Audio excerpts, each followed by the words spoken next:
At the beginning of the movie, we see a woman named Sophia driving through an extremely rural area of Ireland. She's interested in buying a house there and insists that she needs it immediately.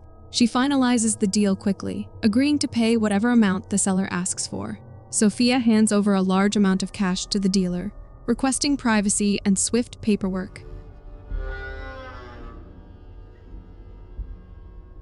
Like, comment, subscribe to Recapss Horror. After sealing the deal, Sophia meets a man named Michael Solomon at a cafe. She asks him if he can do this and whether they're going to inspect the house. With that, the two leave together. After visiting the house, Solomon asks if she has started purifying herself. Sophia replies that she has. She's followed the prescribed diet, avoided alcohol for 22 weeks, abstained from sex, and for the last 27 days, has only eaten between dusk and dawn. She adds that for the next 3 days, she'll fast completely. Solomon then asks if she's Protestant or Catholic, and which rite she intends to perform. Sophia tells him she is Catholic and hands him a book, revealing that she wants to perform the Abramelin ritual. Solomon warns her that it's not an easy rite. He explains that he's attempted it 3 times before, but succeeded only once, saying that back then he was younger and didn't have the right person to assist him. He then asks why she wants to do it. Sophia replies, "For love." She explains that she loves someone who no longer loves her. Hearing this, Solomon abruptly walks out. Sophia follows him outside and asks if he's still willing to do the ritual. He refuses, saying the house isn't suitable. Sophia insists that she has followed all his instructions exactly as he described. Still, he demands his payment and says he wants to leave. As she drives him back, Michael remarks that performing the Abramelin just to force someone to love you is like hiring a famous painter to decorate a cake. Frustrated, he calls the entire trip a waste of time. Desperate, Sophia offers him 80,000 quid, but when he still refuses, she finally tells him the truth. Her child is dead. She's lied before. She wants to speak to her deceased son. He was taken from her, and she blames herself. She just wants to hear his voice again. Michael admits that's a worthy reason, but asks why she lied earlier. Sophia says she thought he'd think it was too much, but Michael stresses that honesty is vital, especially for something as serious as this ritual. The scene then cuts to both of them back at the house. Michael warns her once again that the rite is dangerous. They'll be dealing with real angels and real demons. Sophia then begins preparing a list of everything they'll need for the ritual. Solomon asks her to include about 8 months' worth of food, since once the ceremony begins, they cannot leave the house. He then reveals that he has his own struggles. He's an alcoholic. He's been detoxing for months, believing it helps him reach a higher state of mind. Though he dismisses it lightly, he soon grows weak, and when Sophia tries to help, he angrily shoves her away and storms off. Alone in his room, Michael pulls out a large bottle of alcohol and then keeps it in a drawer. Meanwhile, Sophia rummages through her belongings, finding a folded photo of her and her son, along with one of his toys. The next day, Solomon is seen making the final preparations at the house, while Sophia stocks up on supplies in a store parking lot. Suddenly, she hears a child crying. She walks between the parked cars and spots someone in a hoodie leaning over a fussy child. Just then, someone taps her shoulder, startling her. It's her sister Victoria. It's clear Victoria knows what Sophia is planning to attempt. She asks, "Whatever you're doing, is it godly?" Sophia replies, "What would you do if it were your child?" Victoria answers, "Not this." She offers Sophia to shift at her place, saying she'll take care of her. Sophia scoffs. "You'll look after me? You're my baby sister," she continues bitterly. "That's the difference between your home and mine. You have 2 healthy children and I have none. Tell me, where is God?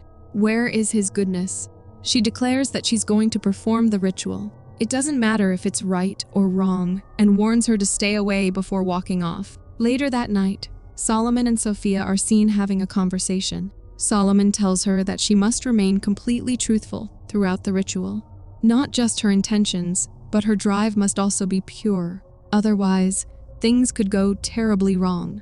He suggests she go for a walk the next morning, before they're sealed inside, reminding her it'll be months before she sees the outside world again.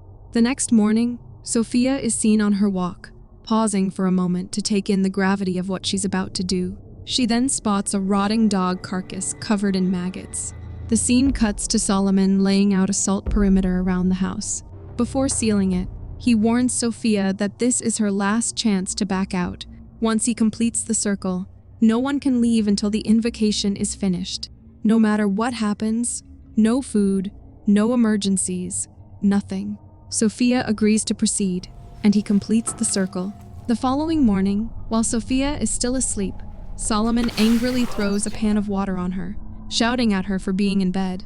Startled, she apologizes breathlessly. He orders her to come downstairs, slamming the door as he leaves. Upset by his behavior, Sophia reminds him that she's the one paying him. But Solomon, still agitated, snaps back, saying this isn't about money. In anger, he breaks a plate and yells at her, asking if she even understands the ritual. He reminds her that she agreed to do whatever he said and had a chance to back out yesterday. Sophia insists she's not backing out. She just wants the ritual to work. He then hands her a mushroom, yelling at her to eat it. Do the ritual. Talk to your guardian angel. Talk to your child. Reluctantly, she eats it and asks what it will do. Solomon replies that she has been cleansed ritually. Now she will be cleansed physically. We then see Solomon explains the steps of the ritual to Sophia. He says the circle is a paradox. It has no beginning and no end, but it's bound. They will consecrate the circles. 5 circles, 5 elements, 5 realms. The middle circle is nameless. That's where her angel will appear. When Sophia asks when her angel will manifest, Solomon explains that they'll invoke it at every circle, and with each invocation, it will grow more powerful. The worlds will begin to merge, and other entities will start to hear them. She asks again when it will appear, and he answers that it could happen anytime after the first invocation, but most likely during the 4th or 5th circle. Solomon then asks her to shave all the hair from his back and hands. Afterward, he places a rock in front of her and tells her to focus on its mass, coolness, and stillness. He explains that for the next 2 days, he will detach the house from the physical world.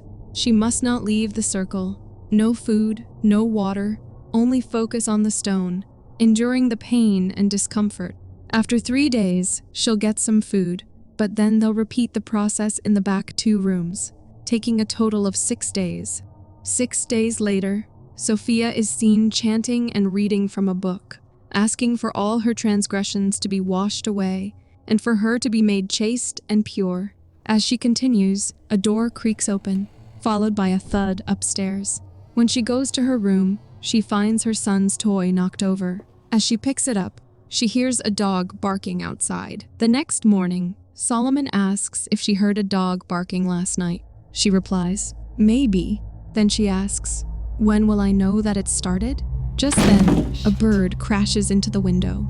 Solomon says, "It's begun." That's the sign. It's starting. The ritual grows more intense with each passing day. Solomon explains that every circle will take weeks to master. Soon, Sophia begins to feel the true impact of the ritual, especially during a moment when Solomon pours water over her. She collapses to the floor, trembling. She begs him to let her sleep, but he refuses and forces her to sit again. The scene cuts to Solomon explaining another stage of the ritual that involves forgiveness. Sophia immediately says she doesn't do forgiveness and asks him to skip or change that part. Solomon warns her that he can, but it will make things much harder. Unmoved, she repeats, "I don't do forgiveness." As compensation for omitting that step, Solomon cuts his arm, drains some of his blood into a glass, and orders her to drink it. Disgusted, she asks if she can drink her own blood instead. He starts yelling at her, and reluctantly, she drinks it. Later that night, Sophia looks at a photograph of herself and her son. She tears it apart, crumpling her own picture while keeping her son's photo. Then she searches her bag frantically for son's toy, but she can't find it and grows desperate. In the next scene, Solomon and Sophia are seen talking. She asks if he has ever encountered any entities during his previous rituals. Solomon replies that he has seen gods, demons, the dead, and the damned. When she asks if any of them ever scared him, he says, they all did. Later, Sophia is seen lying on the floor, pressing her ear against it. She says she can hear something. Solomon replies, that means we're being noticed. Suddenly, a loud thud startles her. Solomon quickly marks the spot and warns her that they must be very careful now. We then see another ritual where Solomon is writing something on Sophia's back as she lies on the floor. During this ritual, Solomon starts feeling sexually attracted to her. He deceitfully tells Sophia that physical involvement between them is a required part of the ritual, and asks her to undress in front of him. Desperate to hear her son's voice and willing to do anything for it, Sophia follows his instructions. But as soon as she undresses and turns around, Solomon begins to pleasure himself while looking at her. Realizing this was not part of the ritual, Sophia is disgusted and confronts him. Solomon defensively claims he was getting distracted and had to do it to stay focused. Furious, Sophia storms out. The next morning, she collects her urine in a glass, mixes it into Solomon's food, and tells him she isn't hungry. Days turn into months as they continue the ritual. At one point, Sophia decides she wants to quit, but Solomon warns her not to open the door or step outside, or else they'll be trapped there forever. She complains that no progress is happening. Solomon insists that it is, that she can feel it, and promises that he will soon let her speak to her child. Sophia is later seen drinking Solomon's blood again, as she continues to refuse the forgiveness ritual each time. After several more months of performing the ritual, one day while walking out of her room, she notices a flower lying on the floor. She takes it to Solomon, who smiles and says, I told you, it's working. Then one day, as Sophia sits inside one of the circles, a golden spark falls from above. She catches it on her finger and looks closely, amazed. Suddenly, countless golden sparkles begin to rain down around her, a moment that feels truly magical. Later that night, she tells Solomon that the world isn't just about science. Solomon replies, science describes the least of things, but religion and magic go beyond science. They continue the ritual for months, yet Sophia still cannot hear her son. One night, she finally breaks down and yells at Solomon, saying it's not working. He angrily blames her, claiming she hasn't told him the full truth about why she's doing the ritual. Sophia insists she has. Suddenly, Solomon slams her against the table, shouting at her to confess. She finally admits, I want vengeance. My 7-year-old son was murdered by idiots performing a ritual. Sophia reveals that she wanted to ask her guardian angel to take revenge on her son's killers. Hearing this, Solomon loses his temper and storms off in anger. Now we know why she always refused the forgiveness ceremony. Later, because the ritual cannot be stopped midway, Solomon wakes Sophia from her sleep and tells her they need to perform another ritual, one that will cleanse her. He instructs her to sit in a bathtub filled with water and begins pouring more water over her while chanting from his book. During the ritual, Solomon suddenly pushes her underwater, holding her down until she dies. He then starts reciting the incantations. After a few moments, he lifts her out of the tub and performs CPR, reviving her. Next, Solomon explains that what he did was necessary to get the rite back on track. He tells her she is now one with the rite, one with her intention, and is pure. Sophia is furious, but Solomon insists, now you will get your vengeance. As she pushes him in anger, a dish falls and a knife suddenly lodges in Solomon's abdomen. He says, this happened because the ritual is starting to work. Your guardian angel did it because I hurt you. Cautiously, Sophia pulls the knife free. To distract the pain, Solomon asks about her story. She tells him that her son was taken from a daycare center 3 years ago. The killers were never found, and the case has long been closed. Solomon asks her to stitch his wound. She pours whiskey on it, and, doing her best, sews him up. He warns her that things will begin to happen now, and again promises to give her vengeance. The next morning, while Sophia is in her room, she hears a baby crying. She steps out and hears wood creaking. A closed door shakes, and then stops. When she opens it, no one is inside. but a dark figure moves past behind her. The child's crying resumes, and she finds a strange mark on the wall. The scene cuts to Solomon asking what she expects will happen if she asks for vengeance. Sophia replies, "They'll die horrible deaths and be damned." She explains the killers were teenagers dabbling in the occult. Solomon points out she could ask her angel for far more, personal transformations and other favors, but she insists she only wants vengeance. We then see Solomon's wound is worsening, day by day, though they press on with the ritual. One evening, the power goes out. Sophia sees his deteriorating condition and tells him they should stop. He shouts that they can't. She notes the electricity is off. He orders, "Light the candles, we'll try to reach the end." Solomon checks his wound again and sees that it's filled with pus. Soon after, he starts vomiting. Meanwhile, as Sophia sleeps, she suddenly hears her son Jack's voice. Her eyes snap open. Jack says, "Can you hear me?" Startled, Sophia steps out of her room and hears his voice coming from another room. She whispers, "It's not you." Jack replies, "I have to be quiet. There's a dog," Sophia insists. "There is no dog," Jack says. "There is. You hear it at night." Then, in a trembling voice, he adds, "I missed you, Mummy. Did you miss me?" Sophia tearfully says, "Yes." Jack pleads, "Mummy, I need you to open the door." Sophia says, "I know you're not him," he insists. "Something's in here." A low, growling sound echoes from inside the room as he continues to knock and beg her to open the door, saying it's frightening inside. Just then, Sophia sees Solomon standing at a distance. She runs to him and hugs him tightly. He says, "It's not your son." She replies, "I know, but I heard his voice." Solomon tells her, "Words are just sounds. This is the price of our rage. Embrace it. Don't fear it."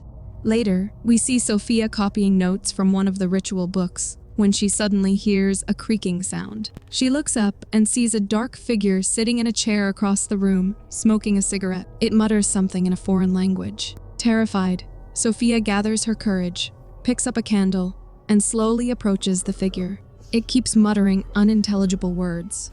But when she reaches the chair, there's no one there, only a lit cigarette resting on the side. Terrified, Sophia rushes to Solomon's bed and lies beside him. Solomon, half-conscious, starts mumbling strange things about God and demons. Crying, he says he misses his sister. Sophia asks, "Is God here now?" The scene cuts to the next morning. Solomon is dead. You're still watching? Good. Like, comment, and subscribe to Recapss Horror. Sophia, now completely lost without him, doesn't know what to do. She decides to finish the ritual on her own, but when she opens his book, all the pages are scribbled and ruined, making it impossible for her to read anything. Clueless about what to do next, Sophia starts hearing strange noises echoing through the house. She's then seen sitting by the main door, staring blankly at the salt line. After a moment of deep thought, she finally stands up, steps over the line, and sits inside her car. But the car refuses to start. Frustrated, she decides to walk away, but the road seems endless. No matter how far she goes, after walking for a long time, she realizes she's somehow back near the house. Reluctantly, Sophia steps back inside. As she walks further, she spots Jack's photo lying in a puddle of vomit. She picks it up and then notices Solomon's lifeless body lying in the corridor. Later, she is seen washing her son's photo and sitting quietly on the staircase, lost in thought. We then see Solomon's body being dragged away by someone. Strange noises fill the house again, but this time, Sophia seems unfazed. She stands up and slowly walks upstairs. When her candle goes out, she strikes a match to relight it, only to see several ghosts standing right in front of her. The match flame flickers out, and when she hurriedly lights the candle again, the ghosts have vanished. Just then, she hears a scream. She rushes to a room and slams the door shut, just as a ghost appears behind her. Terrified, she runs back to her bedroom, locks the door, and hears unsettling noises coming from outside. The scene cuts to her lying on the bed, haunted by whispering voices. Then she hears Jack's voice again. "Mommy, open the door." She refuses. Jack asks. Why weren't you there? You were supposed to pick me up at 3:30. Sophia apologizes. Jack asks, were you with that man? Sophia replies, I love you. I miss you every day. You're my whole world. She apologizes again. Jack asks, are you asking me to forgive you? Sophia replies, no, I'm going to get your killers. He replies, they're not my killers. I'm just a demon using your son's voice to scare you. Sophia says, I know. The scene cuts to morning. Sophia gets up and steps out of her room. She hears the faint sound of bells and notices dry flowers scattered across the floor. Then, she spots Jack's toy lying there as well. Suddenly, she hears a sound ahead of her and sees the ghost of an old woman walking toward her, holding Jack's hand. Before Sophia can react, another entity hits her. She is then seen being dragged away, injured, surrounded by ghosts. A growling dog appears nearby. Later, she's seated on a chair when multiple entities grab her, and one of them cuts off her finger. She screams in pain but manages to break free. She runs, with the entities reaching to grab her. She climbs the stairs, trying to escape, while they attempt to pull her back down. Desperate, she whispers, I'm sorry. At that moment, a glowing light appears before her, gradually intensifying until the entities vanish. Hands clasped in prayer, she ascends toward the light. Entering the ritual room, she is stunned to see her guardian angel within the unnamed circle. The angel is enormous, clad in golden armor, radiating a magical aura. She gazes at him in awe. So beautiful, she whispers. The angel speaks something, and the house begins to vibrate. Sophia apologizes to him, then asks for the favor she truly desires. Rather than seeking vengeance, she asks for the power to forgive. The angel smiles at her knowingly. The scene shifts to Sophia, giving Solomon a water burial. Later, she is seen leaving the house in her car. She had started off seeking revenge, but after her encounter with the angel, she realizes that what she truly longs for deep inside is the power to forgive. With this, the movie comes to an end. Thanks for watching. If you enjoyed the chills, hit that like button, subscribe, and turn on notifications so you never miss a scare. Until next time, stay spooky.